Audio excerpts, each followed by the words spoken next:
नमस्कार, स्वागत छ यहाँहरूलाई नेपाल अनलाइन स्कुलको युट्युब च्यानलमा।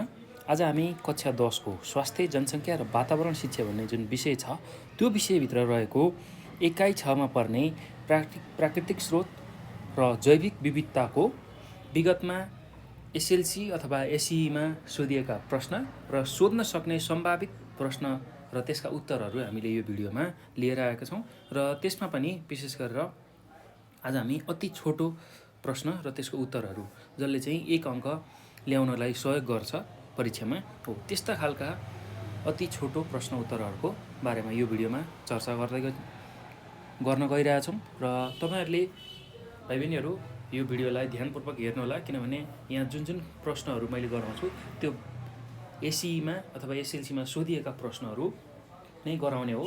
र यसलाई राम्रोसँग याद गर्नुभयो भने, यसलाई पढ्नुभयो, बुझ्नुभयो भने तपाईहरुले 1 अङ्कका धेरै प्रश्नहरू सल्भ गर्न सक्नुहुन्छ है त। र यो विषयबाट यो जुन स्वास्थ्य, जनसङ्ख्या र वातावरण शिक्षा भन्ने विषय छ त्यसमा राम्रो अङ्क तपाईहरुले प्राप्त गर्न सक्नुहुन्छ है त। ल, अब हामीले एकाइ 5 सम्मका सबै कुराहरू, अति छोटो प्रश्न उत्तर र लामो प्रश्न उत्तर सबै हेरिसकेका छौँ, बुझिसकेका छौँ, त्यसको समाधान गरिसकेका छौँ। र तपाईहरुले यदि हेर्नुभएको छैन भने त्यसलाई नेपाल अनलाइन स्कुलको युट्युब च्यानलमा गएर स्वास्थ्य, जनसङ्ख्या र वातावरण शिक्षा कक्षा 10 टाइप गरेर योभन्दा अघिका सम्पूर्ण भिडियोहरू हेर्न सक्नुहुन्छ।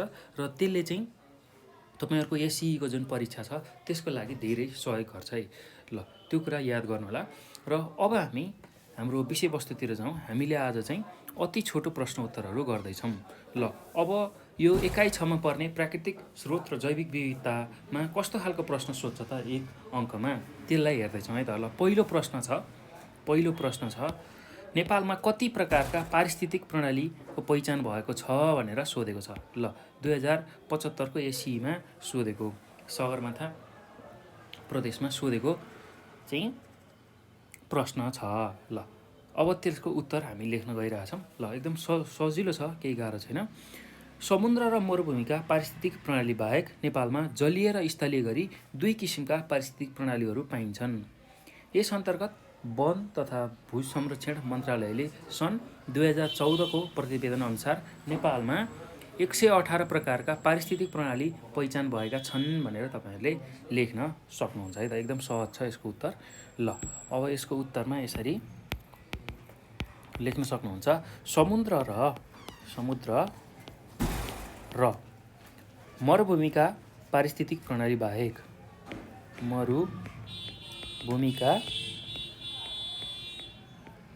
पारिस्थितिक प्रणाली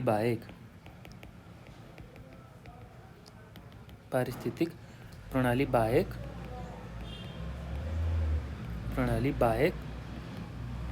नेपालमा जलीय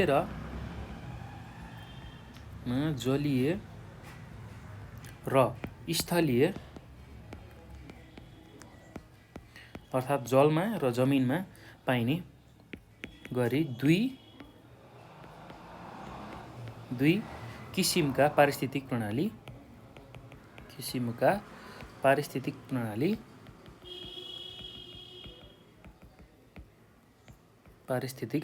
प्रणालीहरू पाइन्छन्। ल, यही कुरा लेख्न सक्नुहुन्छ है त। अब यी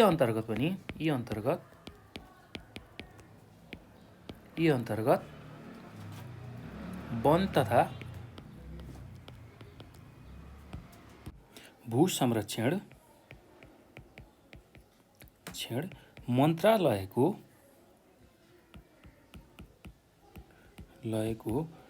सन् 2014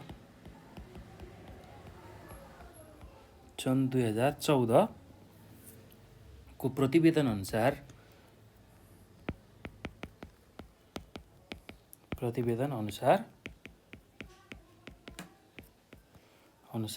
नेपालमा 118 प्रकारका पारिस्थितिक प्रणाली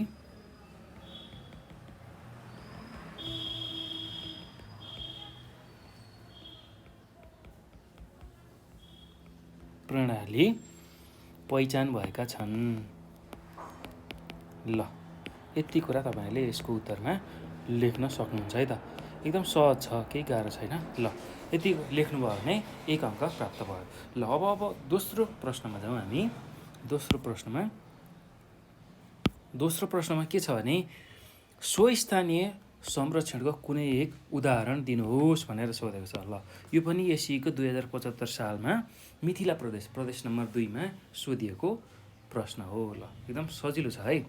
ल यसको उत्तरमा के हुन्छ भने जीवहरूलाई उनीहरूको जुन उत्पादन स्थल छ, जहाँनिर उनीहरू उद्गम भएको छ, अर्थात् जहाँनिर जीवहरू जन्मिएका छन् हो त्यही स्थलमा नै संरक्षण गर्ने कार्यलाई स्वस्थानीय संरक्षण भनेर भनिन्छ है त। ल जस्तै नेपालका राष्ट्रिय निकुञ्जहरू, जस्तै कि त्यहाँ एउटा गैँडा जन्मियो भने अब त्यो जन्मेकै स्थानमा उसलाई संरक्षण गरियो भने त्यसलाई हामी के भन्छौँ? स्वस्थानीय संरक्षण भन्छौँ। ल कुनै राष्ट्रिय निकुञ्जमा, जस्तै चितवन राष्ट्रिय निकुञ्जमा एक सिङे गैँडा चाहिँ जन्मियो, त्यो जन्मिएपछि उसलाई त्यहीँ संरक्षण गरियो भने त्यसलाई चाहिँ स्वस्थानीय संरक्षण भनिने रहेछ है त। ल त्यही कुरालाई हामी लेखौँ है। ल यसको उत्तरमा जीवहरूलाई उनीहरूकै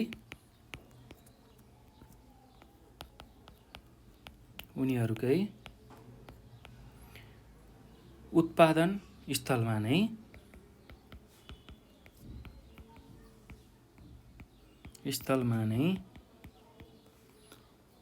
संरक्षण गर्ने कार्यलाई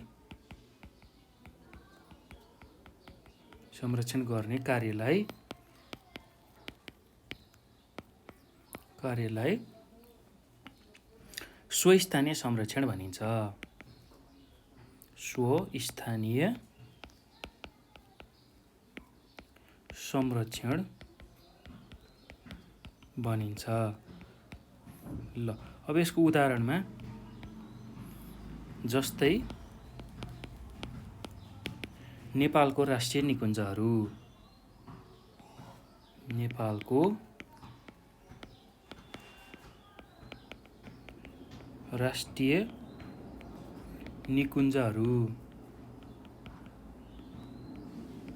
ल यही कुरा तपाईँहरूले लेख्न सक्नुहुन्छ है त। ल अब अर्को प्रश्नमा जाउँ। अर्को प्रश्न के सोधेको छ भन्दा परस्थानीय संरक्षणको कुनै एउटा उदाहरण दिनुहोस् भनेर सोधेको छ।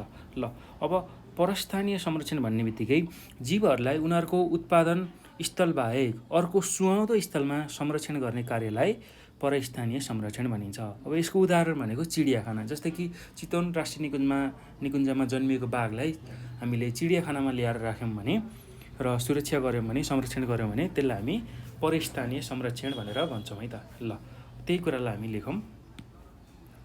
यसको उत्तरमा जीवहरूलाई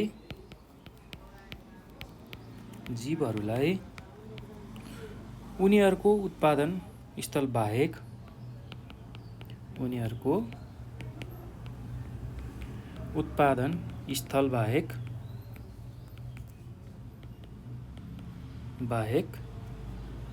अर्को सुहाउँदो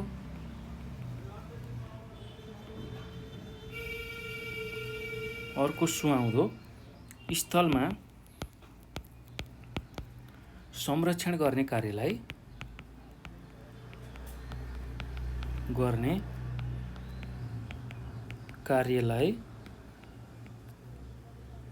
परस्थानीय संरक्षण भनिन्छ। परस्थानीय संरक्षण भनिन्छ। ल यति कुरा तपाईँहरूले लेख्न सक्नुहुन्छ है त। अब यसको उदाहरणमा जस्तै चिडियाखाना,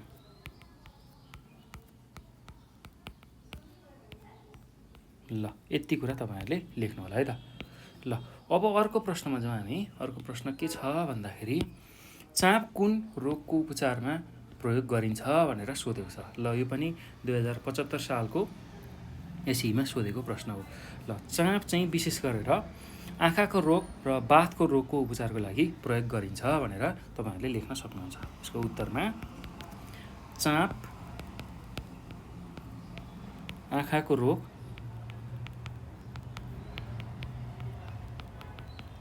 रोग र बाथको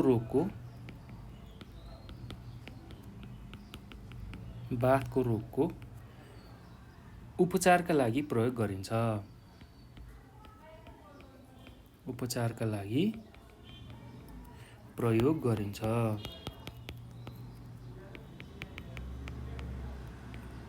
ल यति कुरा लेख्नु होला है त।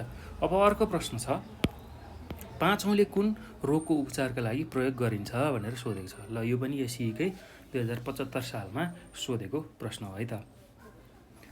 ल अब प्रदेश नम्बर 5 मा सोधेको है यो प्रश्न, त्यो कुरा तपाईँहरूले थाहा पाउनु होला। ल 5 औँले विशेष गरेर शक्तिवर्धक औषधिका रूपमा प्रयोग गरिन्छ भनेर तपाईँहरूले लेख्न सक्नुहुन्छ। यसको उत्तरमा एकदम सहज छ है। उत्तरमा 5 औँले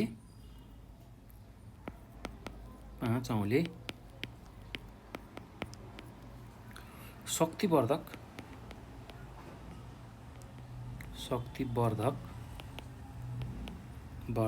औषधिका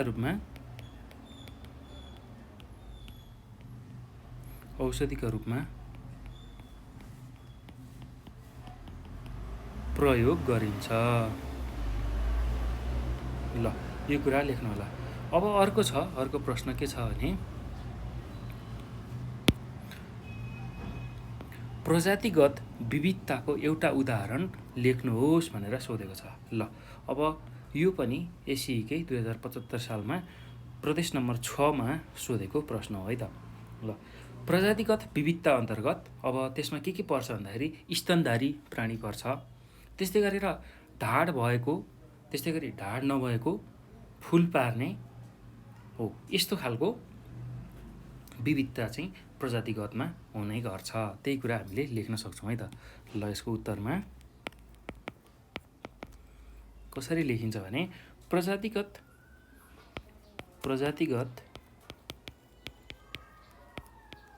विविधता अन्तर्गत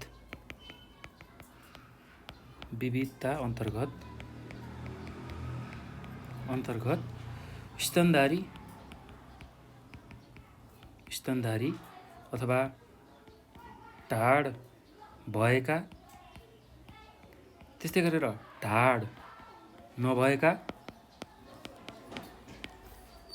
अथवा फुल पार्ने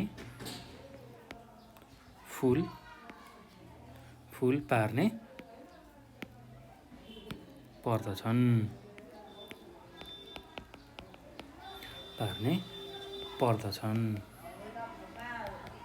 ल यही कुरा लेख्न सक्नुहुन्छ है त। अब अर्को प्रश्न प्रदेश नम्बर 7 मा 2075 को एसीमा सोधेको, यार्सागुम्बाको कुन भाग औषधिका रूपमा प्रयोग गरिन्छ भनेर सोधेको छ।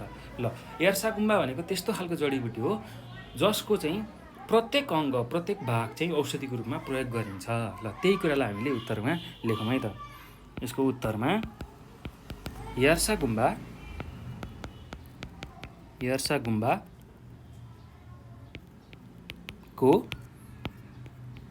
सम्पूर्ण भाग औषधिका रूपमा प्रयोग गरिन्छ।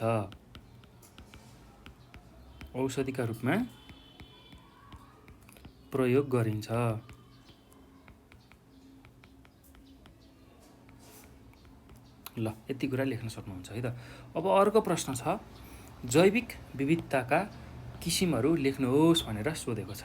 ल अब जैविक विविधताका किसिमहरू 3वटा किसिमहरू छ, विशेष गरेर पारिस्थितिक प्रणालीको विविधता, त्यस्तै गरी वंशाणु विविधता र प्रजाति विविधता। यही चिजलाई हामीले उत्तरको रूपमा लेख्छौँ है त। जैविक विविधताको किसिममा एउटा छ पारिस्थितिक प्रणालीको विविधता, दोस्रोमा वंशाणु विविधता र तेस्रोमा प्रजाति विविधता। ल यही कुरालाई लेखौँ है त उत्तरको रूपमा। यसको उत्तरमा जैविक विविधताका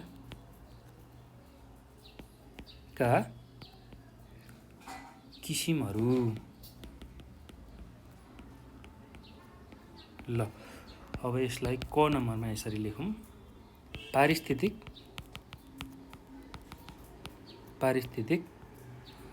प्रणालीको विविधता, प्रणालीको विविधता। त्यसै गरी खमा वंशाणु विविधता,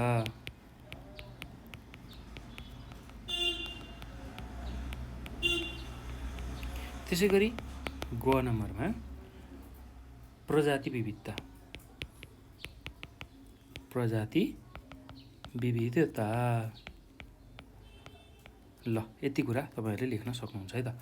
ल अब अर्को प्रश्नमा जाउँ। अर्को प्रश्नमा के सोधेको छ भन्दाखेरि नेपालमा जैविक विविधताको तथ्याङ्क कहिले प्रकाशन भएको थियो भनेर सोधेको छ। ल नेपालमा जैविक विविधताको तथ्याङ्क सर्वप्रथम सन् 1995 मा प्रकाशन भएको थियो भनेर तपाईहरुले लेख्न सक्नुहुन्छ है त। यसको उत्तरमा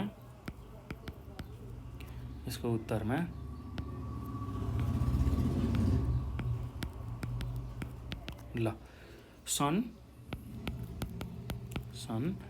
1995 मा नेपालमा जैविक विविधताको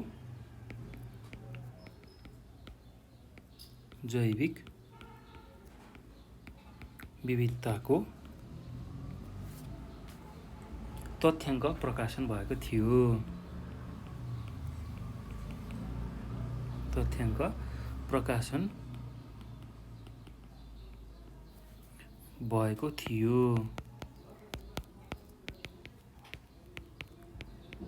ल यति कुरा लेख्नु होला है त। अब अर्को प्रश्न छ पारिस्थितिक प्रणाली भनेको के हो भनेर सोधेको छ। ल अब पारिस्थितिक प्रणाली भन्ने बित्तिकै हामीले के बुझ्छौँ भने जीवजन्तु र वातावरण बीचको अन्तर सम्बन्धलाई हामी पारिस्थितिक प्रणाली भनेर बुझ्छौँ। जीवजन्तु र वातावरण बीचको जुन अन्तर सम्बन्ध छ त्यसलाई हामी पारिस्थितिक प्रणाली भनेर भन्छौँ है त। ल त्यही कुरालाई हामी उत्तरको रूपमा लेखौँ। जीवजन्तु र वातावरण बीचको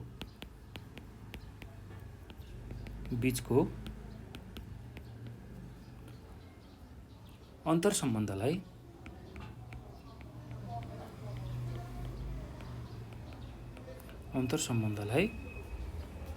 पारिस्थितिक प्रणाली भनिन्छ।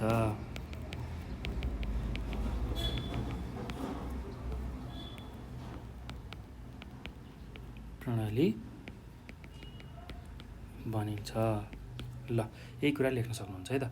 अब अर्को प्रश्नमा जाउँ।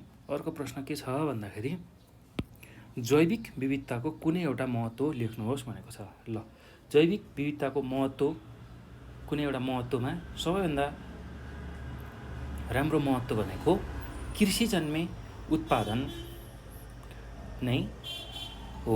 त्यो कुरा हामीले बुझ्नुपर्छ है त। जैविक विविधताको एउटा महत्त्व भनेको कृषिजन्य उत्पादन हो भनेर हामीले लेख्न सक्छौँ है त। ल यसैलाई उत्तरको रूपमा कृषिजन्य उत्पादन जैविक विविधताको महत्त्व हो भनेर लेख्न सकिन्छ। कृषिजन्य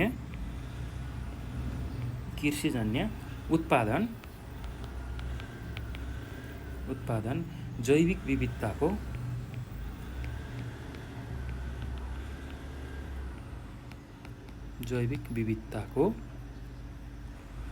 महत्त्व हो।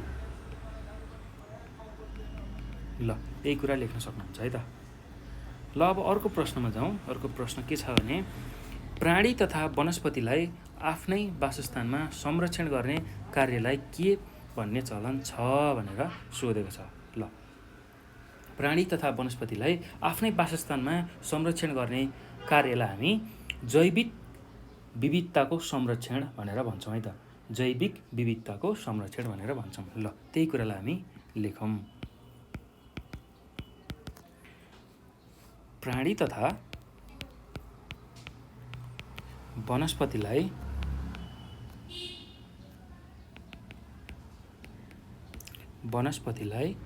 आफ्नै वासस्थानमा संरक्षण गर्ने कार्यलाई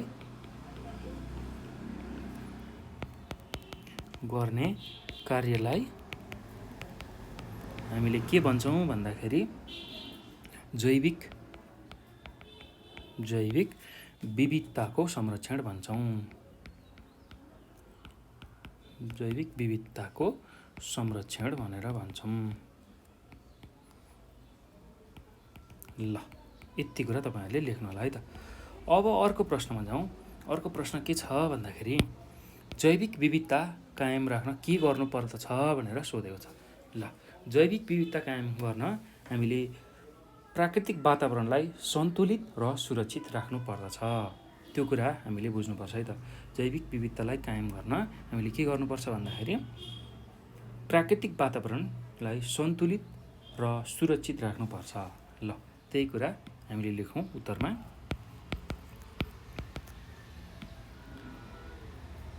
जैविक विविधता कायम राख्न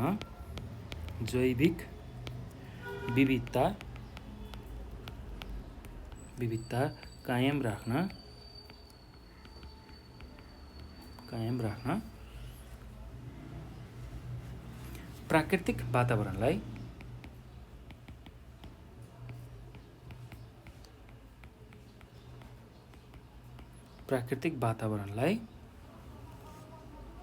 सन्तुलित र सुरक्षित राख्नुपर्छ। सन्तुलित र सुरक्षित राख्नुपर्छ।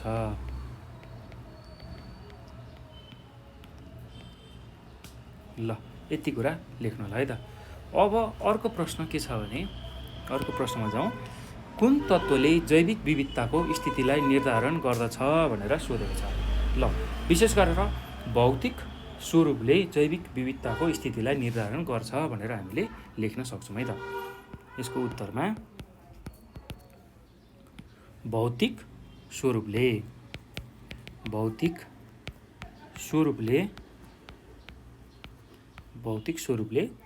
जैविक विविधताको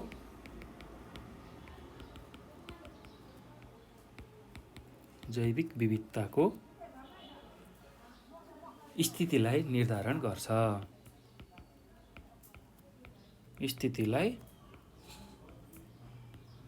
निर्धारण गर्छ।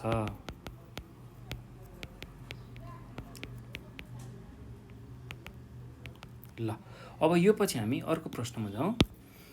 5 औँलीको कुन भाग औषधिका रूपमा प्रयोग गरिन्छ भनेर सोधेको छ। ल विशेष गरेर 5 औँलीको जरा चाहिँ औषधिका रूपमा प्रयोग गरिन्छ। ल यही कुरालाई लेखौँ हामी। यसको उत्तरमा 5 औँलीको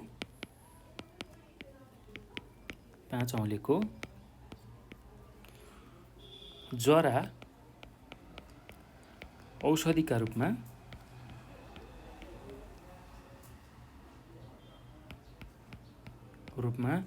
प्रयोग गरिन्छ। ल यति कुरा तपाईँहरूले लेख्नु होला है त। अब अर्को प्रश्नमा जाउँ। अर्को प्रश्न के छ भन्दाखेरि रेड पान्डाको वैज्ञानिक नाम लेख्नुहोस् भनेर सोधेको छ। ल यो पनि एसईको 2074 सालमा सोधेको प्रश्न हो है त। ल अब रेड पान्डाको वैज्ञानिक नाम एलिरुस फल्गेन्स हो। एलिरुस फल्गेन्स हो। ल रेड पान्डाको यसको उत्तरमा रेड पान्डाको वैज्ञानिक नाम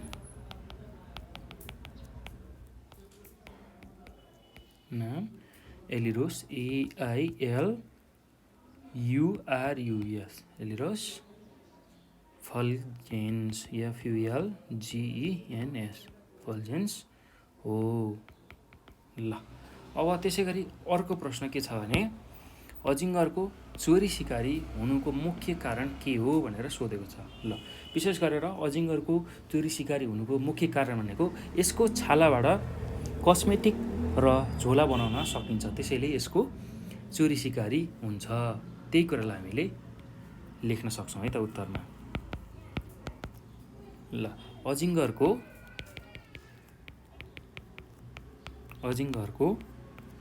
चोरी सिकारी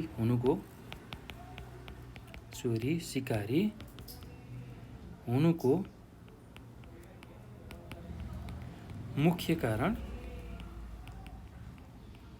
कारण यसको छाला हो जसबाट कस्मेटिक र झोला बनाइन्छ। कस्मेटिक र झोला बनाइन्छ।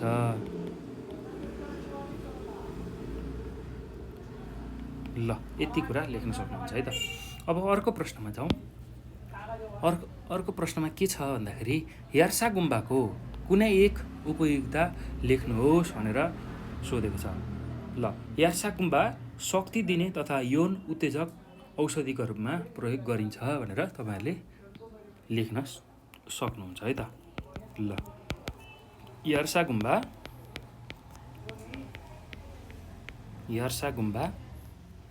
शक्ति दिने तथा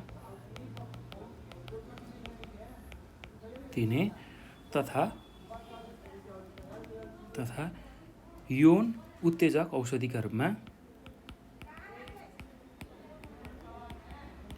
उत्तेजक औषधिका रूपमा प्रयोग गरिन्छ।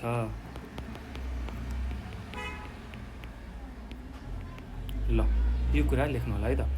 अब अर्को प्रश्न के छ भने विश्वका कुल वनस्पति प्रजातिमध्ये नेपालको हिस्सा कति छ भनेर प्रश्न सोधेको छ है त। विश्वका कुल वनस्पति प्रजातिमध्ये नेपालको हिस्सा 1.1% छ भनेर यसको उत्तर लेख्न सकिन्छ है त। ल विश्वका कुल वनस्पति प्रजातिमध्ये नेपालको हिस्सा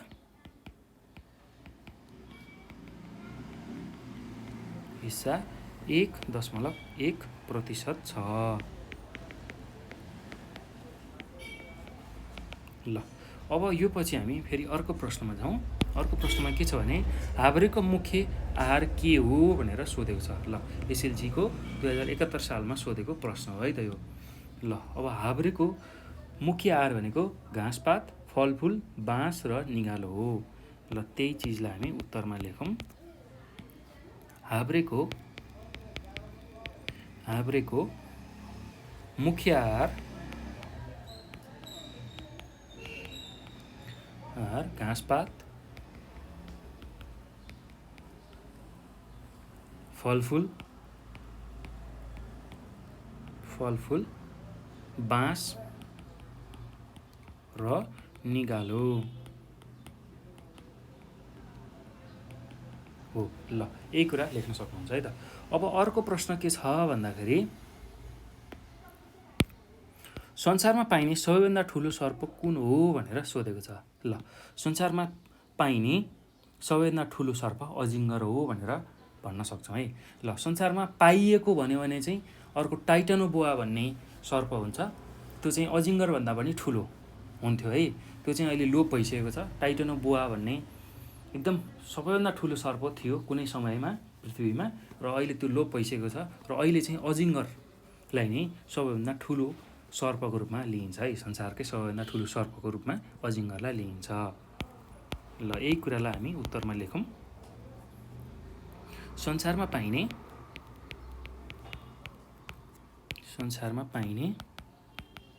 सबैभन्दा ठुलो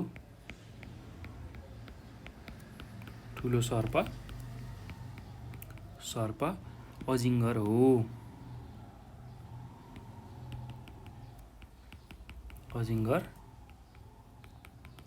ल अब फेरि अर्को प्रश्नमा जाउँ। अर्को प्रश्न के छ भन्दाखेरि कुन प्रजातिको माछा नेपालमा मात्र पाइन्छ भनेर सोधेको छ। ल यो पनि एसएलसीको 2071 सालमा सोधेको प्रश्न है त।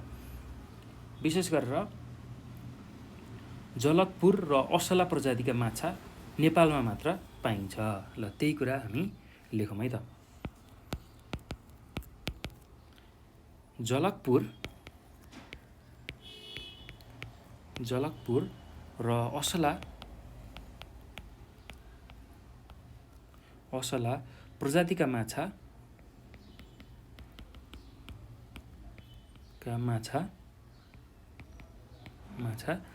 नेपालमा मात्र पाइन्छ।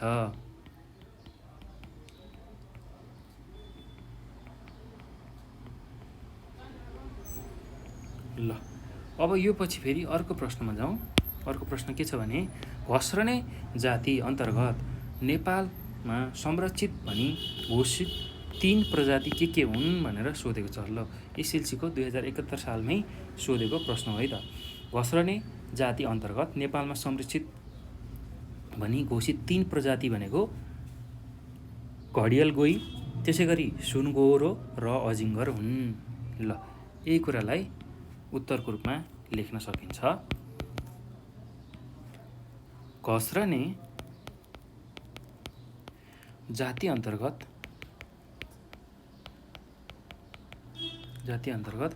नेपालमा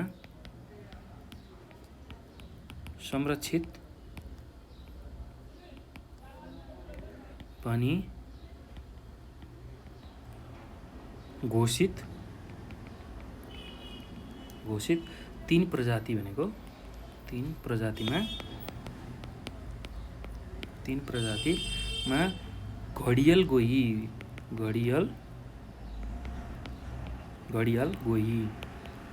ल यो गोहीलाई तपाईहरुले पक्कै पनि देख्नुभएको छ र देख्नुभएको छैन भने टिभीमा पनि हेर्न सक्नुहुन्छ। टिभीमा पनि देख्नुभएको होला। यदि देख्नुभएको छैन भने युट्युबमा गएर तपाईहरुले घडियाल गोही भनेर हेर्न सक्नुहुन्छ। र त्यस्तै अर्को छ सुनगोरो।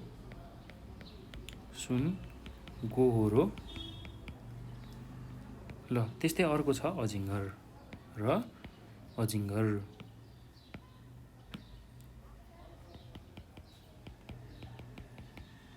अजिङ्गर हुन् भनेर लेख्न सकिन्छ है त।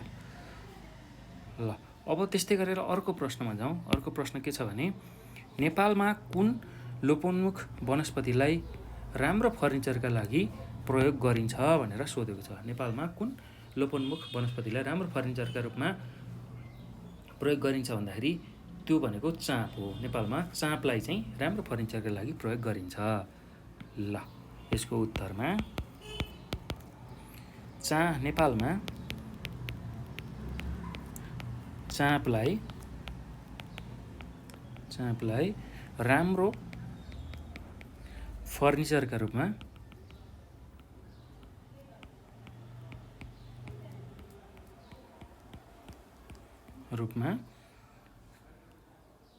प्रयोग गरिन्छ। ल फर्निचरको रूपमा अथवा फर्निचरको लागि प्रयोग गरिन्छ भनेर पनि लेख्न सक्नुहुन्छ है। ल अब त्यसै गरी अर्को प्रश्न के छ भन्दाखेरि नेपालमा मात्र पाइने चराको नाम के हो भनेर सोधेको छ। ल नेपालमा मात्र पाइने चरा भनेको काँडे भ्याकुर हो। त्यो कुरा तपाईहरुले लेख्नु होला है। ल यसको उत्तरमा नेपालमा मात्र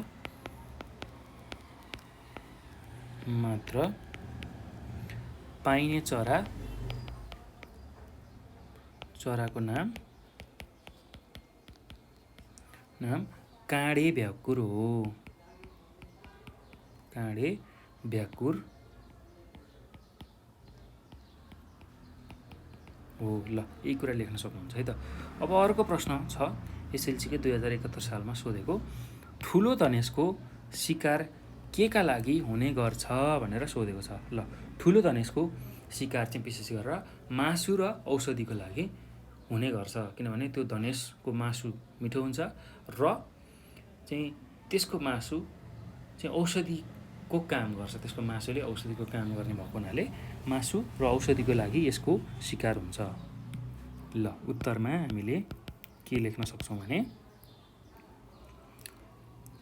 मासु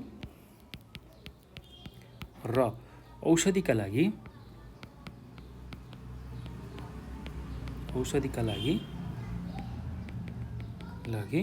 ठुलो धनेशको शिकार हुन्छ। ठुलो धनेशको शिकार हुने गर्छ।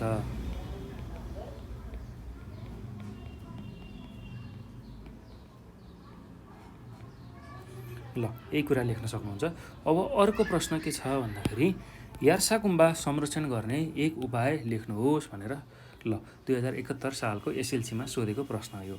ल अब यसको मुख्य यसलाई संरक्षण गर्ने उपाय भनेको यसलाई व्यवस्थित ढङ्गले टिप्ने नै हो र प्राकृतिक वातावरणलाई संरक्षण गर्ने। त्यो दुईटा काम गरियो भने यसलाई मजाले संरक्षण गर्न सकिन्छ। विशेष त व्यवस्थित ढङ्गले यसलाई टिप्नु पर्यो र यसलाई संरक्षणको लागि जुन प्राकृतिक वातावरण छ त्यसको नै संरक्षण गर्नु पर्यो। ल यसलाई नै हामी उत्तरको रूपमा लेखौँ। यार्सा गुम्बा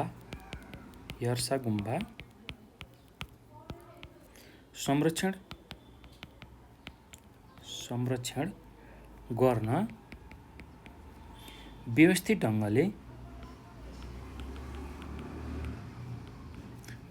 ढङ्गले टिप्ने अथवा प्राकृतिक वातावरण संरक्षण गर्नुपर्दछ।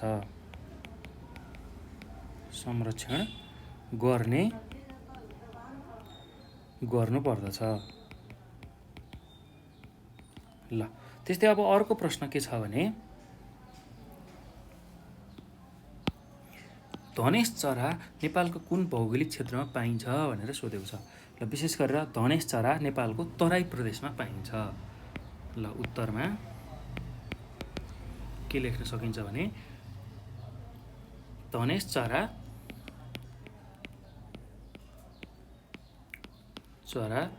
नेपालको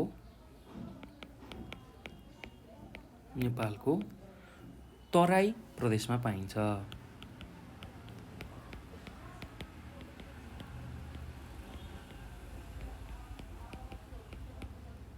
ल यति कुरा लेख्न सक्नुहुन्छ है त। ल भाइ बहिनीहरू हामीले आज यो भिडियोमा विशेष गरेर स्वास्थ्य जनसङ्ख्या र वातावरण शिक्षाको एकाइ 6मा रहेको प्राकृतिक स्रोत र जैविक विविधताको अति छोटो प्रश्न उत्तर जुन चाहिँ 1 मार्क्समा एसईमा सोधिन्छ अथवा एसएलसीमा सोध्ने गरिएको थियो र सोध्न मिल्ने खालको प्रश्नहरू यो भिडियोमा गऱ्यौँ र यसको बाँकी जुन खण्ड छ त्यो म अर्को भिडियोमा लिएर आउनेछु, त्यसलाई पनि हेर्नु होला। र एउटै भिडियोमा यो गर्दाखेरि लामो हुने भएको हुनाले मैले अर्को भिडियो पनि लिएर आउन लागेको छु। त्यसैले त्यो भिडियोलाई पनि नछुटाइकन हेर्नु होला है। र तपाईहरुले यो भिडियो हेरिसकेपछि आफ्नो साथीहरूलाई यसको बारेमा जानकारी दिनु होला। र विशेष गरेर यो भिडियोहरू हामीले तपाईहरुको लागि जुन एसई दिने विद्यार्थी हुनुहुन्छ उहाँहरुको लागि हामीले लिएर आएका छौं र एसई को अन्तिम तयारी गर्न सजिलो होस् भनेर यस्तो खालको भिडियोहरू हामीले बनाइरहेका छौं र विगतमा एसईमा सोधेका क्वेशनहरू, एसएलसीमा सोधेका क्वेशनहरू र सोध्न सक्ने खालका क्वेशनहरू चाहिँ प्रश्नहरू हामीले यहाँ लिएर आएका छौं र त्यसको उत्तर पनि लिएर आएका छौं। त्यही चीजलाई तपाईहरुले राम्रोसँग पढ्नु भयो भने पक्कै पनि तपाईहरुले एसईमा राम्रो अंक प्राप्त गर्न सक्नुहुन्छ है त। ल भाइ बहिनीहरु, अब यो भिडियो हेरिसक्दा तपाईहरुले धेरै कुरा थाहा पाइसक्नु भएको छ, जानिसक्नु भएको छ, बुझिसक्नु भएको छ। यदि केही कुराहरू बुझ्नु भएन, जान्नु भएन भने तपाईहरुले हामीलाई 9849595895 यो नम्बरमा कल गरेर आफ्नो जिज्ञासा समस्या राख्न सक्नुहुन्छ। त्यस्तै गरी यही नम्बरमा भाइबर अथवा व्हाट्सएप अथवा टेलिग्राम मा पनि हामीसँग जोडिएर आफ्नो जिज्ञासा समस्याहरू राख्न सक्नुहुन्छ है त। र यो विषय मात्र नभई अन्य विषयहरू पनि तपाईहरुले हामीलाई सोध्न सक्नुहुन्छ र हामी त्यसको समाधान तपाईहरुमाझ लिएर आउने छौं। र त्यस्तै गरेर नेपाल अनलाइन स्कुलको फेसबुक पेज, त्यसैगरी टिकटकमा पनि हामीलाई फलो गर्न सक्नुहुन्छ। र यो भिडियो हेरिसकेपछि तपाईहरुले आफ्नो साथीहरूलाई यसको बारेमा जानकारी दिनु होला र साथसाथै नेपाल अनलाइन स्कुलको युट्युब च्यानललाई सब्स्क्राइब गर्न नभुल्नु होला। र सब्स्क्राइब गरिसकेपछि बेल आइकन पनि दबाउनु होला। त्यो गर्नुभयो भने हामीले अपलोड गर्ने जुन भिडियोहरू छ एजुकेसनल भिडियोहरू त्यो तपाईहरुले एकदमै चाँडो हेर्न पाउनुहुन्छ, देख्न पाउनुहुन्छ र त्यसबाट सिक्न पाउनुहुन्छ है त। ल त्यो हुने हुँदा नेपाल अनलाइन स्कुलको युट्युब च्यानललाई सब्स्क्राइब गर्न नभुल्नु होला। ल भाइ बहिनीहरु, अब हामी यसको जुन एकाइ 6मा रहेको प्राकृतिक स्रोत र जैविक विविधताको अति छोटो प्रश्नोत्तरहरू अझै बाँकी नै छन्। त्यसलाई हामी अर्को भिडियोमा लिएर आउनेछौँ, खण्ड 2मा। त्यसलाई पनि नछुटाइकन हेर्नु होला है त। ल भाइ बहिनीहरू, अब यो भिडियो हेर्नुभएकोमा चाहिँ यहाँहरूलाई धेरै धेरै धन्यवाद।